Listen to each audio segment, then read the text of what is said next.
ಗುರು ನನಗೆ ಹಳೆ ಸ್ನೇಹಿತರು.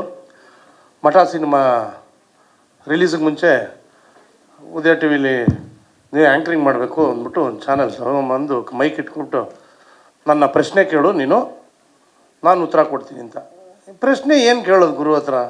ಪ್ರಶ್ನೆನೂ ನಾನು ಸುಮ್ಮನೆ ಕೇಳೋದು, ಹಿಂಗೆ ಬಾಯಿ ಬಿಡೋಂಗಿಲ್ಲ, ಉತ್ತರ ಪ್ರಶ್ನೆ ಎರಡೂ ಹೇಳ್ಬಿಡೋದು.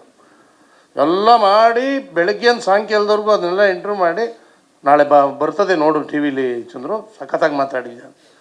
ಬಂದು ಎರಡೇ ಡೈಲಾಗ್ ಹೇಳಿರೋದು, ನಾನು ಮಿಕ್ಕಿದ್ದೆಲ್ಲ ಗುರುಗಳು ಹೇಳ್ಬಿಟ್ಟಿದ್ದಾರೆ. ಅವ ಸಿಕ್ಕಾಪಟ್ಟೆ ನಮಗೂ ಕೆಲಸ ಕೊಟ್ಟಿದ್ದಾರೆ.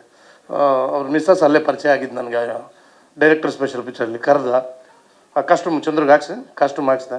ಬೆಳಗ್ಗೆಯಿಂದ ಸಾಯಂಕಾಲದವರೆಗೂ ಕೂತಿದ್ದೆ. ಪ್ಯಾಕಪ್ ಚಂದ್ರು ನಾಳೆ ಬಾ ಸರಿ. ಮಾರನೇ ದಿವಸ ಬಂದೆ, ತಿರ್ಗಾ ಕಾಸ್ಟ್ಯೂಮ್ ಹಾಕ್ಕೊಂಡೆ, ಕುಣಿಸಿದ್ದೆ. ತಿರ್ಗಾ ಕುಣಿಸ್ಬಿಟ್ಟು ಬೆಳಗ್ಗೆ ಸರಿ ಚಂದ್ರು ಪ್ಯಾಕಪ್ ನಡೀನಿದೆ ಸಾಯಂಕಾಲ. ಆಯಿತು. ತಿರ್ಗಾ ಇನ್ನೊಂದು ದಿವಸ ಕರೆಸಿದ್ರು. ಮೂರನೇ ದಿವಸ ಬಂದೆ. ಇನ್ನೊಂದು ದಿವಸ ಬರೋಕ್ಕೆ ಹೋಗಲಿಲ್ಲ ನಾನೇ. ಎಲ್ಲಿ ನಾನು ಹುಡುಕ್ದು ಕೇಳೋಣ ಅಂದ್ರೂ ಕ್ಯಾರವನಲ್ಲಿ ಮಲಗಿರೋದು. ಅವು ಒಂಥರ ಒಬ್ಬೊಬ್ಬ ಡೈರೆಕ್ಟ್ರ್, ಎಲ್ಲ ದೊಡ್ಡ ಚಿಕ್ಕ ಸಣ್ಣ ಪುಟ್ಟ ಎಲ್ಲ ಡೈರೆಕ್ಟ್ರ್ ಹತ್ರ ಕೆಲಸ ಮಾಡಿದ್ದೀನಿ.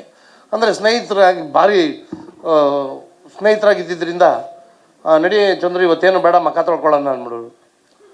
ಮಖ ತೊಳ್ಕೊಳ್ಳೋದಂದರೆ ಅದು ಬೇರೆ, ನಾವು ಗುಂಡು ಹಾಕೋದು ಅಂತ, ಅದರಲ್ಲೇನು ಮುಚ್ಚುಮರ ಇವಾಗಿನ ಹಾಕ್ಕೊತಾ ಇದ್ವಿ. ಆ ಥರ ಸ್ನೇಹಿತರು ನಾವು. ಸಿನಿಮಾದ ಬಗ್ಗೆ ತುಂಬ ಚೆನ್ನಾಗಿ ನಾವು ತಿಳ್ಕೊಂಡ್ರೆ, ಉದಯ ಮೆಹ್ತಾ ಅವ್ರ ಸಿನಿಮಾನೇ ಒಂದು 2-3 ಸಿನಿಮಾ ಆ್ಯಕ್ಟ್ ಮಾಡಿದ್ದೀನಿ ನಾನು. ಇವಾಗಿನ ಸಿನಿಮಾ ಏನು ಅಂತ ಇವ್ರು ಹೇಳ್ತಾರೆ.